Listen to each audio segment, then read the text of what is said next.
Good evening, everybody. Can you hear me okay? All right. Through the mask, we're gonna try this out.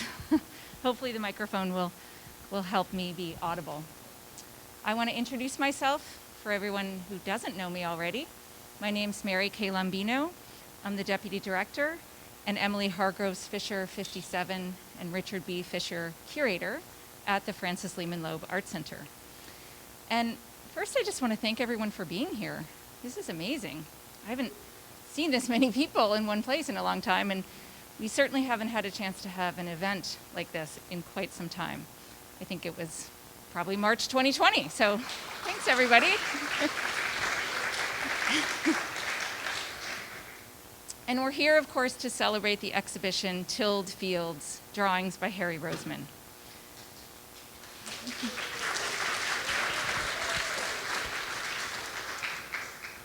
So the Loeb actually has been open for the last year. We opened in August, but we just recently returned to our regular hours, our extended hours, too, on Thursday nights. So we're cautiously hosting events, and I'm just very pleased to have you all here. And I have the pleasure of introducing our speaker and kicking off the evening. But before I do, I just want to sort of thank some people and do some introductory comments.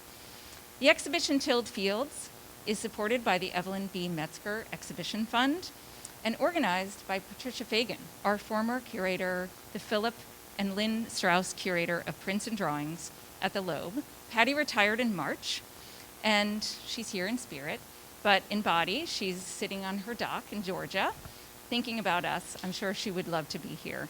And she sends her very best to Harry and to all of his huge fans that I think some of them are here tonight.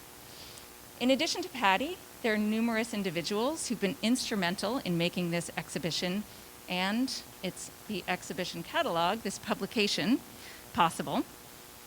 A little plug, these are available for $20 at our kiosk if you'd like to take one home. Most importantly, I'd like to thank the wonderful Loeb staff, all of whom I've had the pleasure of working with, even through the pandemic, and I'm very grateful for their support that everyone provides in preparing an exhibition. First, I want to thank Bart Thurber for his support for this exhibition, as well as all the resources that went into it. In a pandemic year, it seems like it takes twice the time and work and money to do anything. So I'm very grateful for Bart for understanding that and giving the essential support to make this a successful project. For the incredibly hard work and assistance with various aspects of the show, I want to thank Cheryl McMahon, Delaney Caballero, Karen Casey Hines, Eleanor White, Josh Horniff, Elizabeth Nogrady, Jess Breyer, Francine Brown, Dominic Canino, Matt Woodward, Peter Daniel, and Kim Squalis. They're the ones who keep the art safe. And of course, the several student assistants who were involved in the making of this exhibition. We're all here for the students, after all. And many of them work at the Loeb. In addition, Vassar's communications department has helped us in so many ways with publicizing this exhibition and producing this catalog. There, I'd like to thank Liz Randolph, Kim Shea, Aidan Gallagher, Tamar Thibodeau, and Dan Laseski. Also, Al Nowak of On Location Studios photographed all of the work for this publication. I hope I didn't forget anyone in terms of our staff. I also want to thank the lenders, some of whom are here this evening: Miriam Gold, Barbara Page, Tom Mirko, Allison Paisley, and of course, Harry and his wonderful wife, Catherine Murphy, also here tonight, who I also relied on a little bit to hang the show. She has a wonderful eye, but they lent many of the works in the exhibition. And I also want to thank Harry on this occasion, which it's a little after the fact, but this is really his retirement party from Vassar, where he taught for 40 years. I'll let that one soak in. 40 years.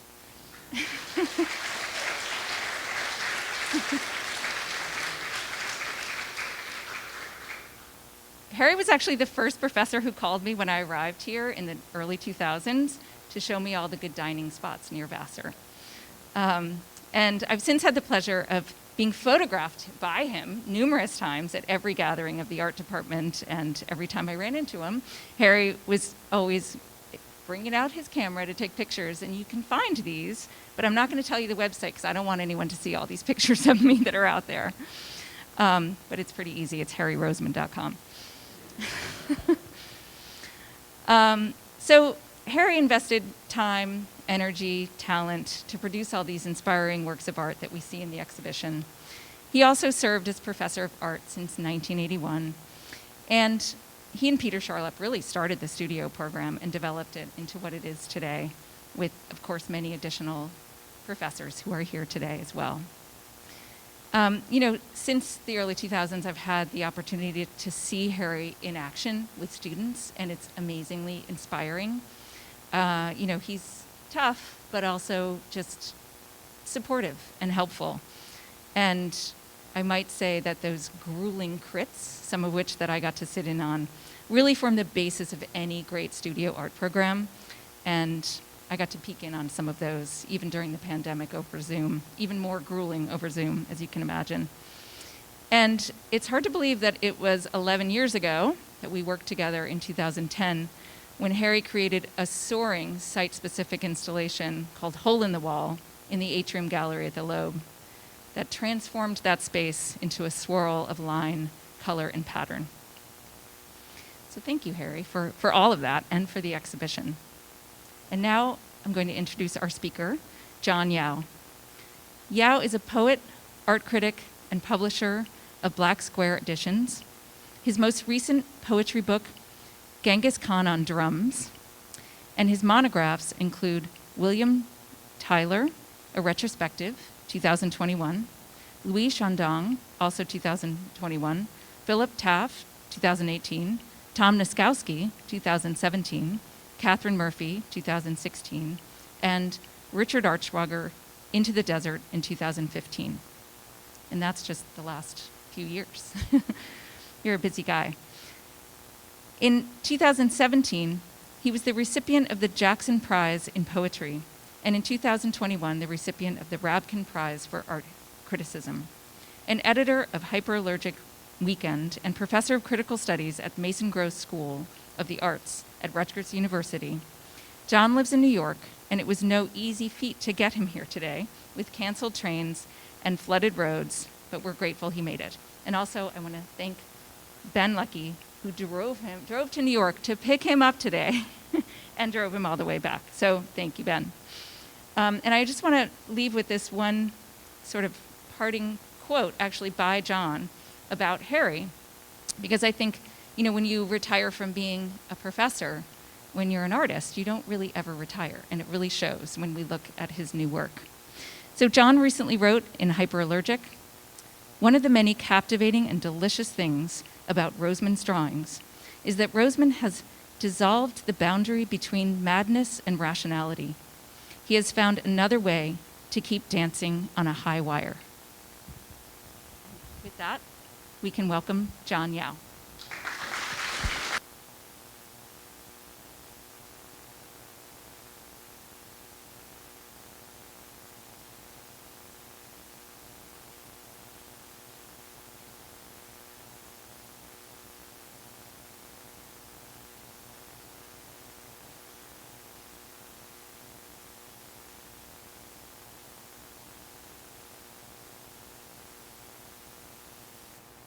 Can you hear me?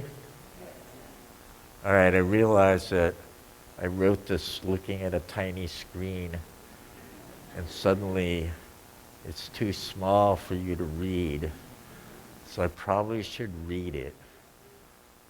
Though you have to make sure I don't back up and fall over. I did that in Berlin in a poetry reading. I fell off the stage. I thought it was part of the act. All right, who's Harry Roseman? Sorry. He's a sculptor of small and large pieces, intimate objects, and public works. He's a draftsman who started at drawing the bolt in 1989 and is still working on it. He's a photographer who's known to take a photograph of everybody he has ever had breakfast, lunch, or dinner with, maybe even snacks. I'm not sure. From small gatherings to large groups. He's a portraitist that for more than 40 years has made a series of self-portraits. He's a documentarian. He worked as Joseph Cornell's assistant from 1969 to 72 and took photographs that are essential to what we know about the reclusive Cornell. He's a diarist who keeps multiple records or diaries, see all of the above. He's the keeper of a website, and he's a longtime teacher, or I guess I have to say now, was a longtime teacher. What do these activities have in common? They are conscious ways of addressing one's passage in time. They look towards history and infinity, the present moment, and the vastness in which we exist. All right, that's my talk. No.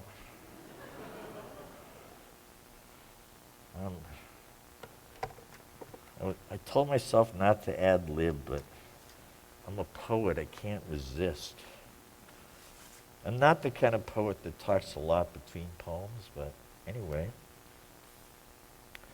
Taking a line for a walk was how Paul Klee famously described this artistic process.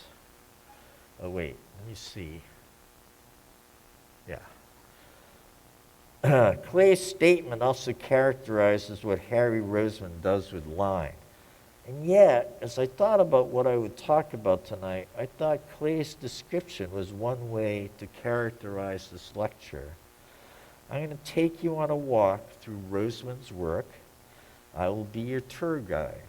I will point things out and make connections, all of which I hope will inspire you to further reflect upon Roseman's art, and more importantly, its implications for everyday life. The walk will not be chronological because, after all, I'm a poet who does not believe in linear narratives, because I know there's some truth to how Cubism and Surrealism evoke reality's brokenness. I'm going to begin the tour with 3 public sculptures by Roseman. And this is one, Subway Wall, 1990. There's 60 Wall Street station. I don't know if you've ever been to Wall Street. Why would you go there? All right. So this is, notice the thing. There's a set of stairs down, and you'll see, and it's on a curved wall. I'm just showing there says exit there. So it's a kind of curious mirror of what you are doing. And this is it. It's all in bronze. It's colored. There's a landscape. The thing that's interesting to me about this landscape is you can't quite tell what season it is. Is it like winter coming, spring? What's happening? It's not like a pictorial moment. It's more like a transitional moment. Anyway, these are the rocks, all made out of bronze. And they're quite, if you get up close to them, as you see, a lot of hand has been involved in these. Shaped the clay, plants, rocks, and that's the wall. So you come in on the right on the escalator, if the escalator's still working, and you walk to your station, all right? Everybody got that? And it seems to me in all 3 pieces, starting with this one, that what Harry's working with is a passageway. And a passageway is where you don't really stop to look at anything. You see it out of the corner of your eye, you glance at it, and you walk past.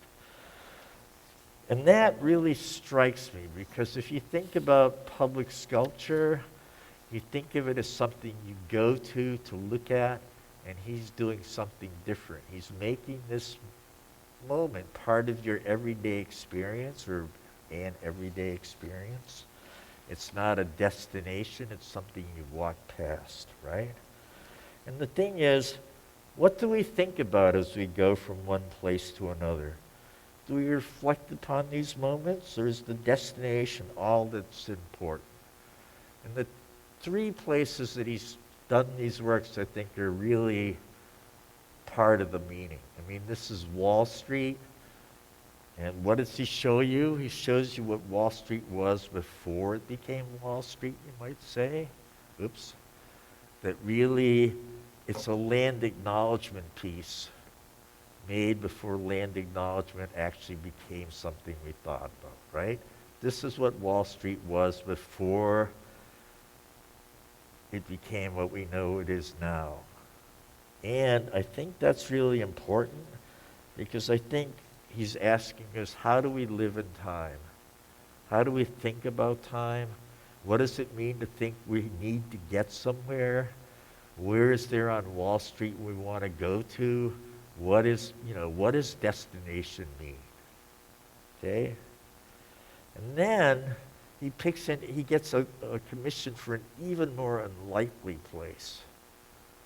A hallway in a terminal of an airport. Which I have to say, that seems to me like one of the most unfriendly places you can want to put a public sculpture. Right? You've just gotten off an international flight. You want to get out of the airport. You want to get through the passport control. And that's the place he picked, another passageway where it's really about destination. And I think he kind of heightens your sense of it. And then the other thing to think about is that the curtains, these are made out of a material that contradicts the way we think of curtains, right? So there's a kind of contradiction that's deep in Harry's work. And you're walking along. I don't know how many of you have ever seen this. I actually got really into looking forward to it, which is like not something I usually think is, oh, I really want to go down that hallway. I'm getting off an airplane. It's usually, right? And the curtains kind of mimic many things. So that's what it looks like. You can see all the people are looking at it, right? They're just going crazy. You know, because who stops to look at art in a hallway in a terminal? And I think that's so amazing that Harry did this. Because it's really like a kind of beautiful gesture and a kind of acknowledgement of the absurdity of it, and also kind of generous, and it mimics our behavior, because if you know the curtains, you know that they start off still, and they start to move. And curtains, what are curtains? Like in a stage, they part to open up and show you something, right? Or they block a window. Or because they're white on blue, they mimic the clouds, which are always changing.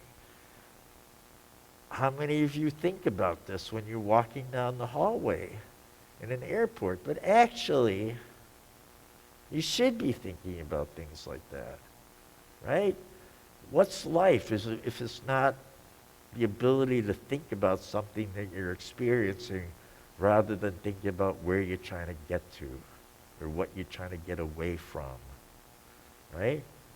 And I think that's one of the basic issues that Harry's work has always dealt with. Like, what does it mean to be human in this moment, stuck in time?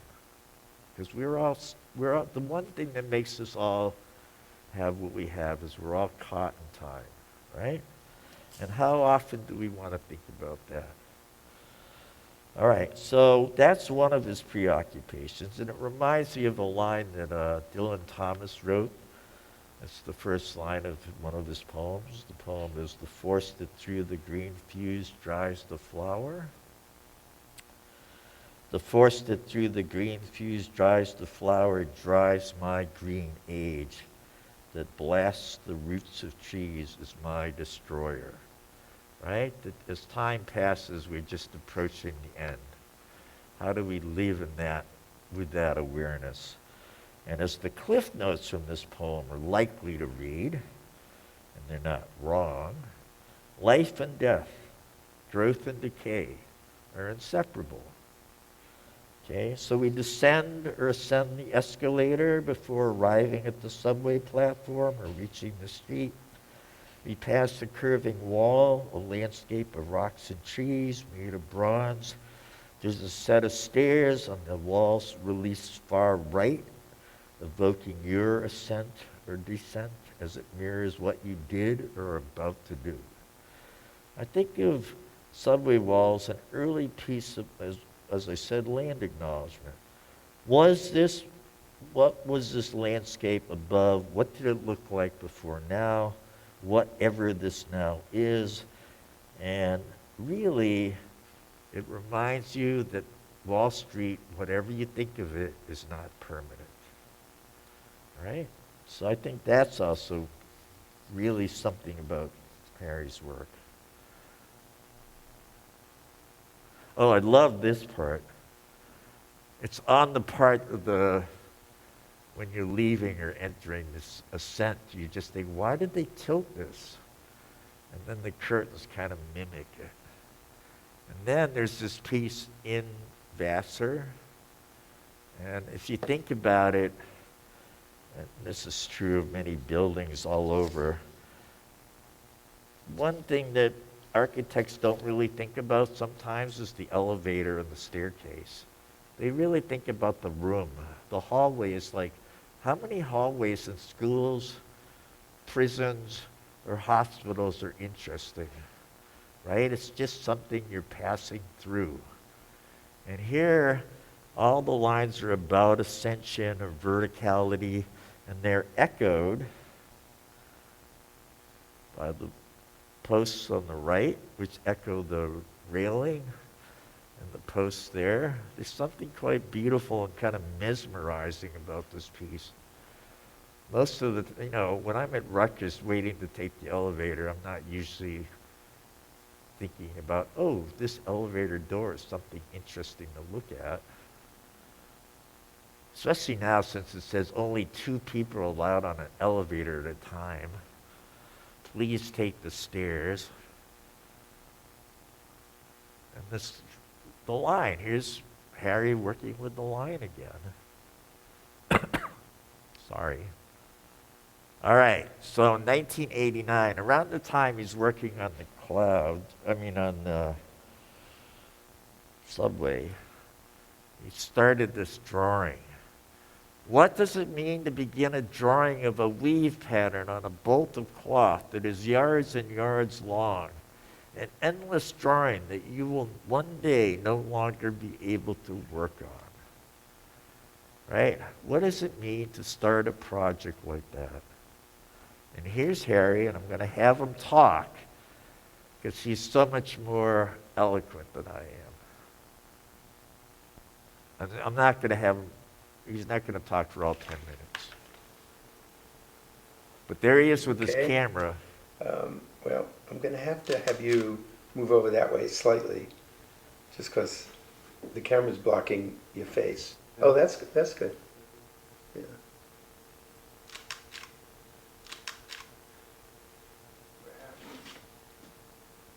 And this is Bryce Daniel, who's the filmmaker. Oh, good. Made you smile, too. Okay.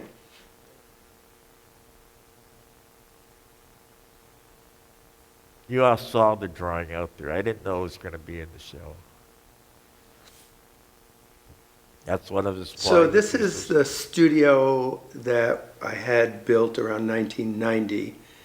And before that, when we first got the house, Catherine and I used 2 bedrooms in the house for studios, and they were pretty small. And then I did a very large subway project, a public project, which gave me the money to do this, to convert this space.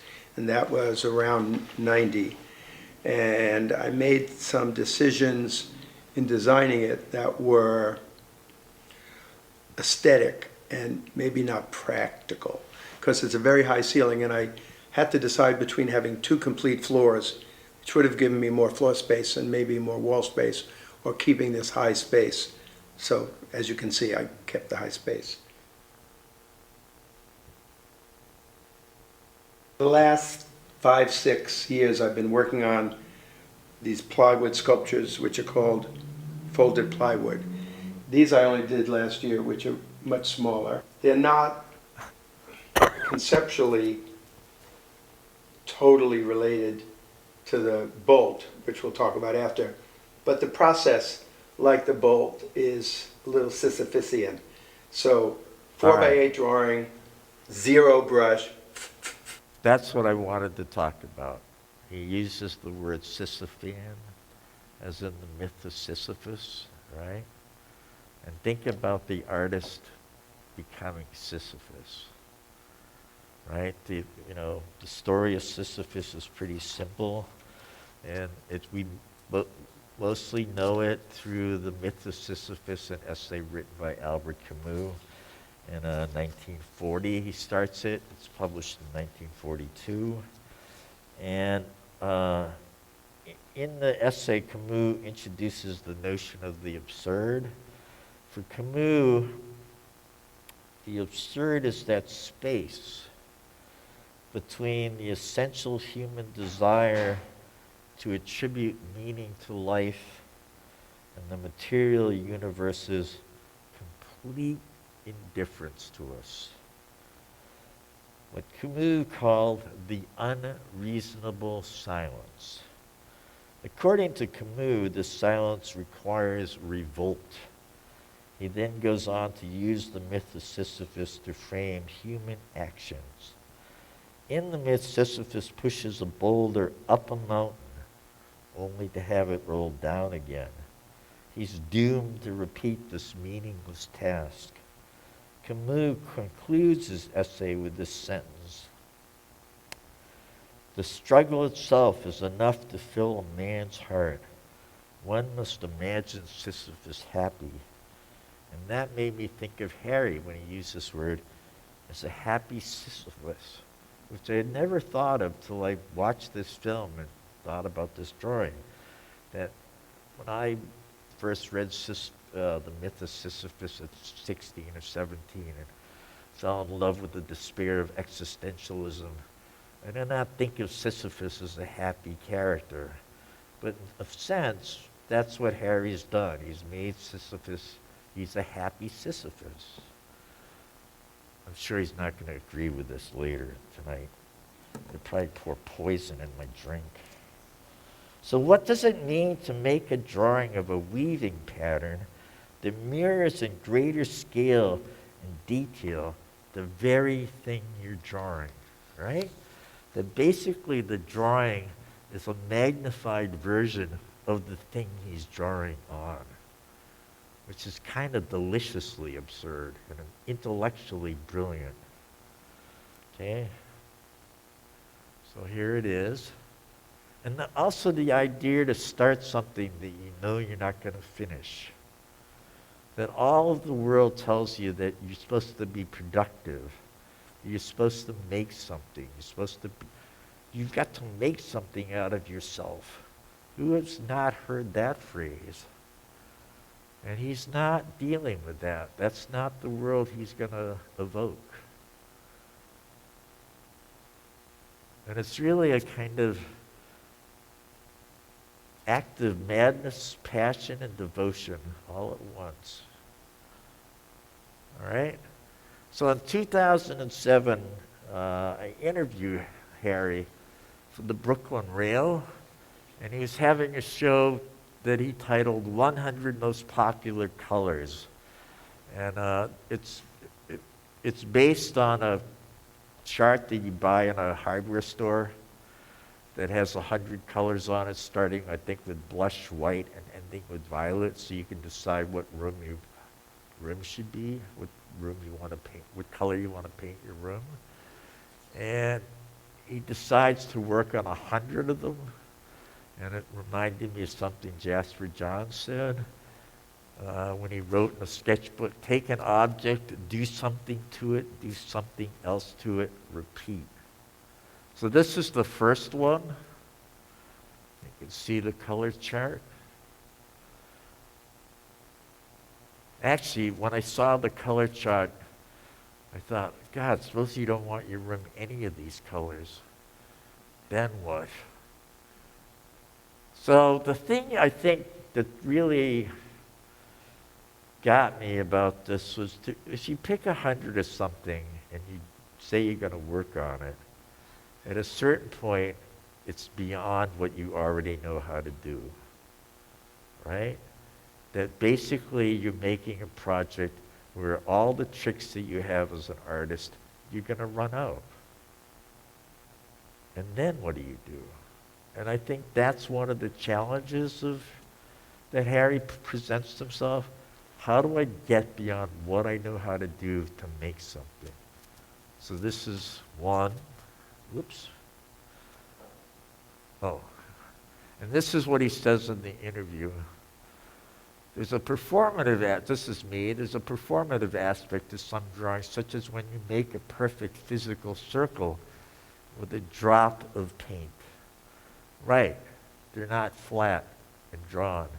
They're physical blobs of paint, which you have to think about when we get to the last group of works. So as much as Harry's work is different and different consistent bodies, they also have a lot of connections. All right, and then he goes, my process and my ideas about much of my work seems to me to be incremental. I'm very interested in things that build up by mark or dab, and sometimes you see it and sometimes you don't. As the circle drops, it's apparent, okay? And then he goes on, and then he said, when I realized that I could cut and peel the color samples, it opened up a lot of possibilities. So he didn't know what he was going to do when he started. He just knew that he was going to do it. So then he does different things. Or this one, which I really love, it's like, I'm going to do 3 different things or more. And they'll all sort of, so if the first one seems connected, right? All right, they're all lines. They're all at an angle. None's really seems vertical or horizontal. There's some of that, but not. And then he does that. Okay, I'm going to move the color charts around. What's the logic in that? There is, you feel like there's a logic, but there's not an obvious logic. And I think that's the other thing about Harry's work, whereas in the Bolt, you feel like he always has to be a weave. There's going to be shifts and changes in color. There's going to be surprises, but in this work, there's like big surprises.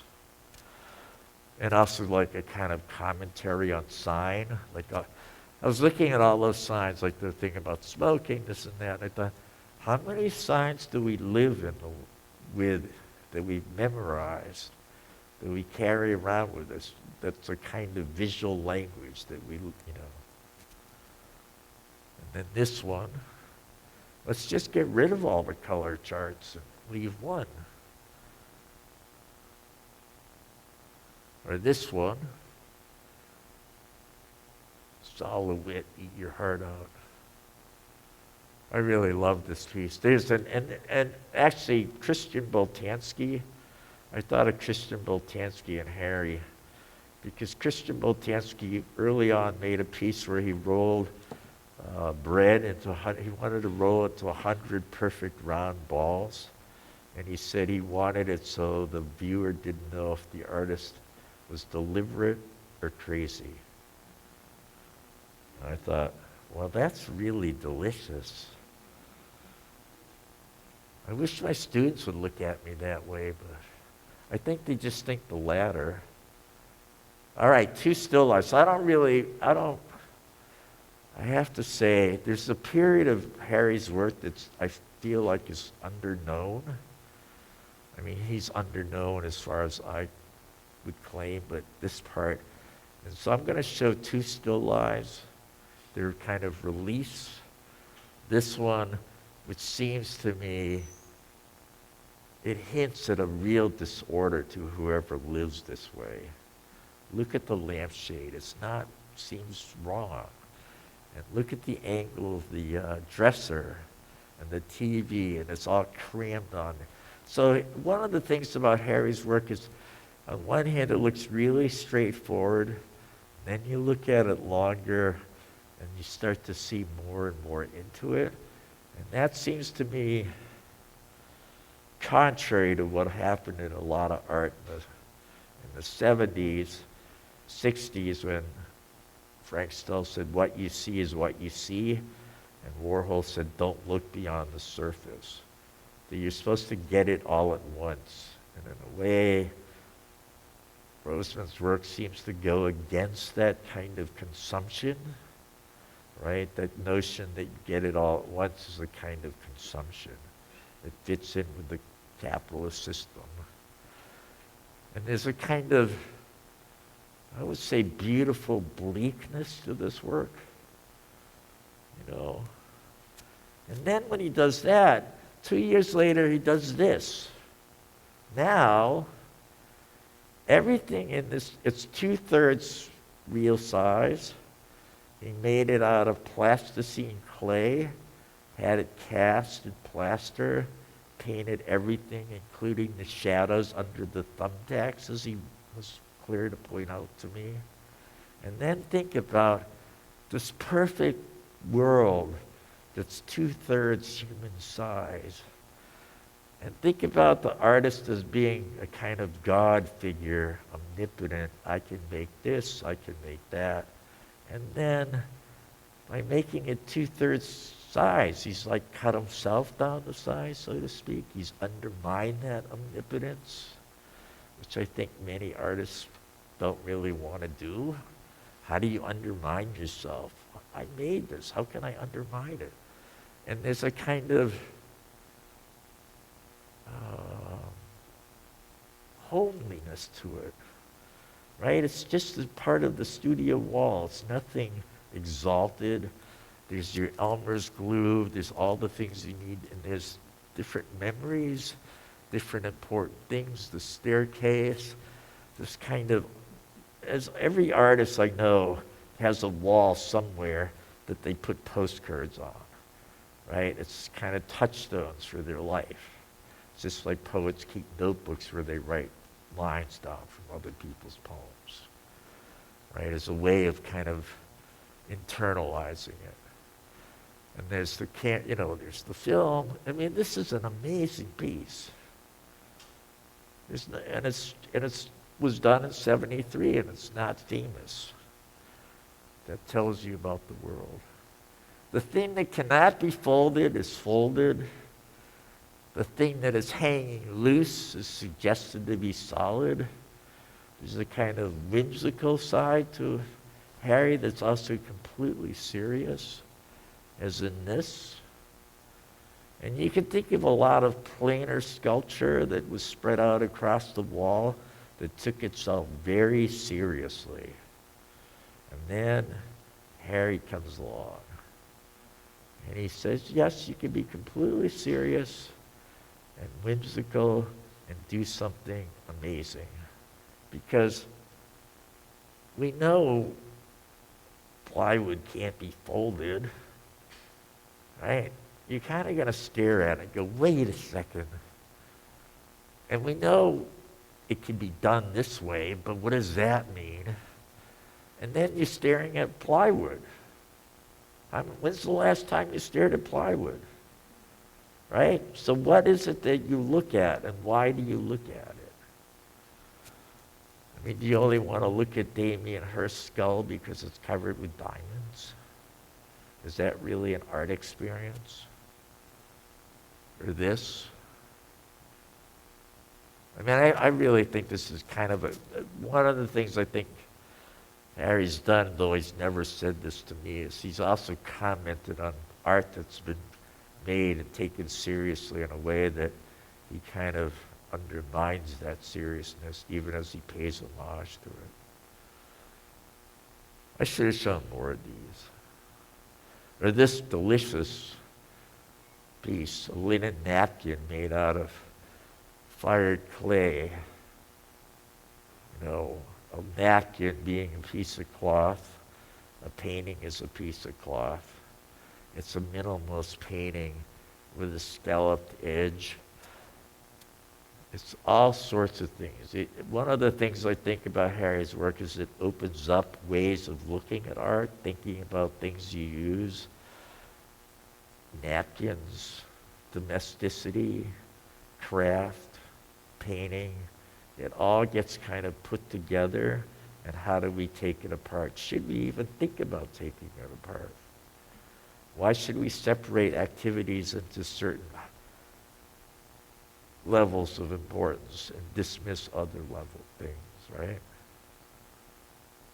And just the color. I mean, also just that he chose raspberries and cream, like, you know. It is this funny, interesting color. John actually once said about a Bryce Martin monochrome painting, it's so delicious that you want to lick it. And those words came to me when I was looking at this work, or this beautiful piece. It's so kind of tender and subtle, right? Monochromatic painting takes itself deadly serious. And here he's added another level of way to look at it. Or this one, which is probably my favorite. Can I say that?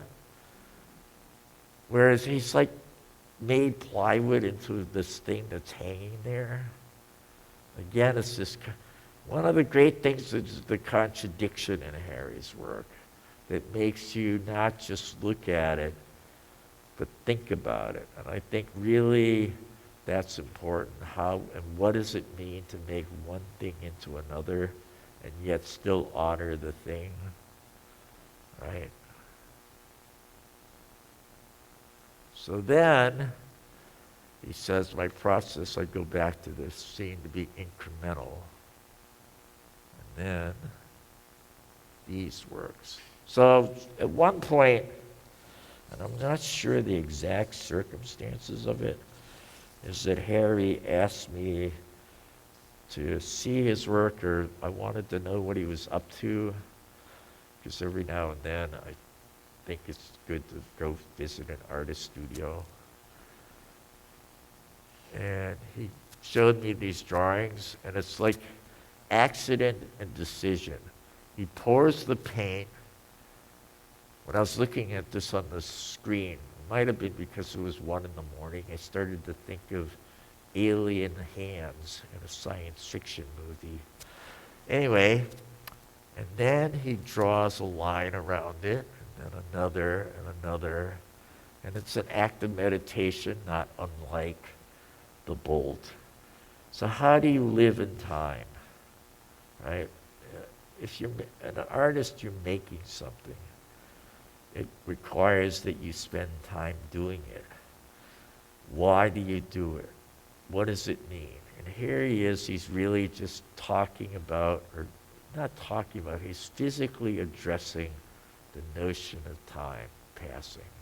It's like, he's like counting tree rings, right? And then there's just something amazing and beautiful happens, that he follows each line and makes sure that he doesn't do certain things.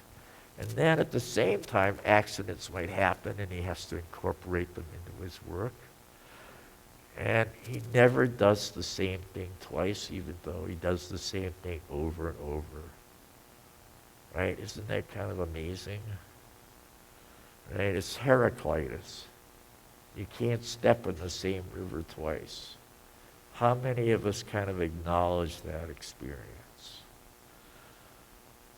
A friend of mine, a Chinese artist, reminded me, oddly, Liu Xiaodong, he said his father used to smoke. His father smoked a lot.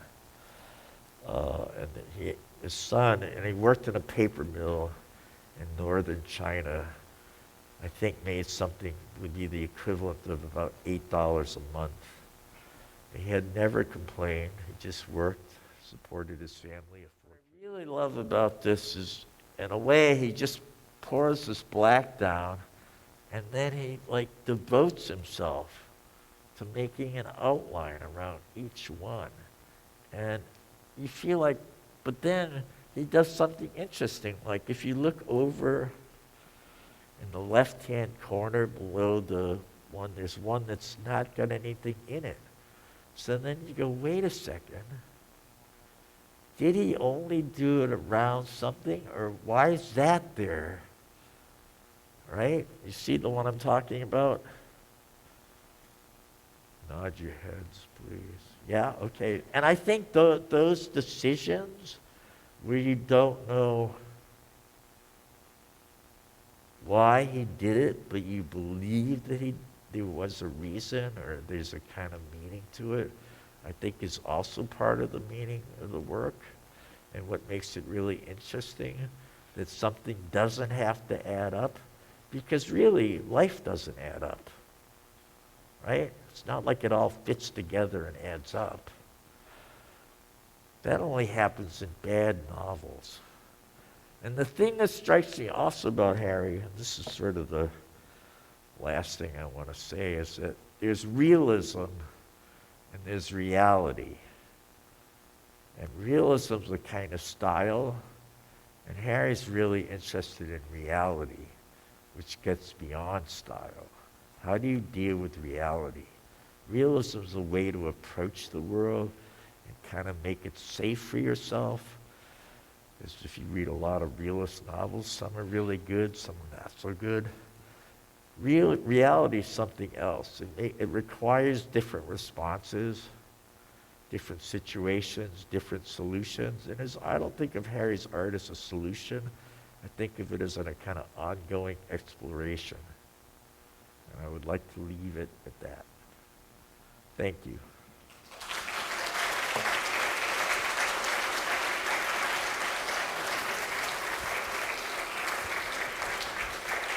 Was there supposed to, I thought you all had little candles.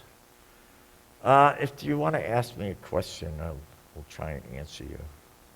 I thought we should at least have that possibility. Yep, and I have a mic that I can bring to whoever has a question. I heard someone yelp. Was that a question or a yelp? No questions. Wow. Is that a good sign or a bad sign? Who's got a question? I knew Buzz would ask me a question. He's going to ask me in Russian, so I can't answer him. Hi, Buzz. Hi, John. I was so struck by your reading of the studio still life and its scale as a kind of almost self-deprecating choice by the artist. And it makes me, it helped me to understand better than I had before how all the work of Harry's that I've seen over the years finds slight incongruities of scale, not simply process. Right. And I was wondering if you could comment on the notion of incongruous scale. Yeah, I mean, there is a kind of, it's not miniature, it's not life size. It's sort of this in-between. Miniature, you feel like the person's in control, life size, but somewhere in between kind of unsettles you, because how do you inhabit that space? And in a way, you can't. And I think that's really kind of about, say, the indifference of the world, that you can't inhabit it. And yet it's, the studio still life is like the artist studios where he or she is probably most comfortable and spends a huge amount of time. And in a way, his studio thing, as much as it's all about things you can use, closes you out just enough and pulls you in just enough to leave you in this kind of uneasy thing, which I find really delicious and also unsettling in a nice way, you know, and it gives you a way to reflect on it. I don't know if that makes sense.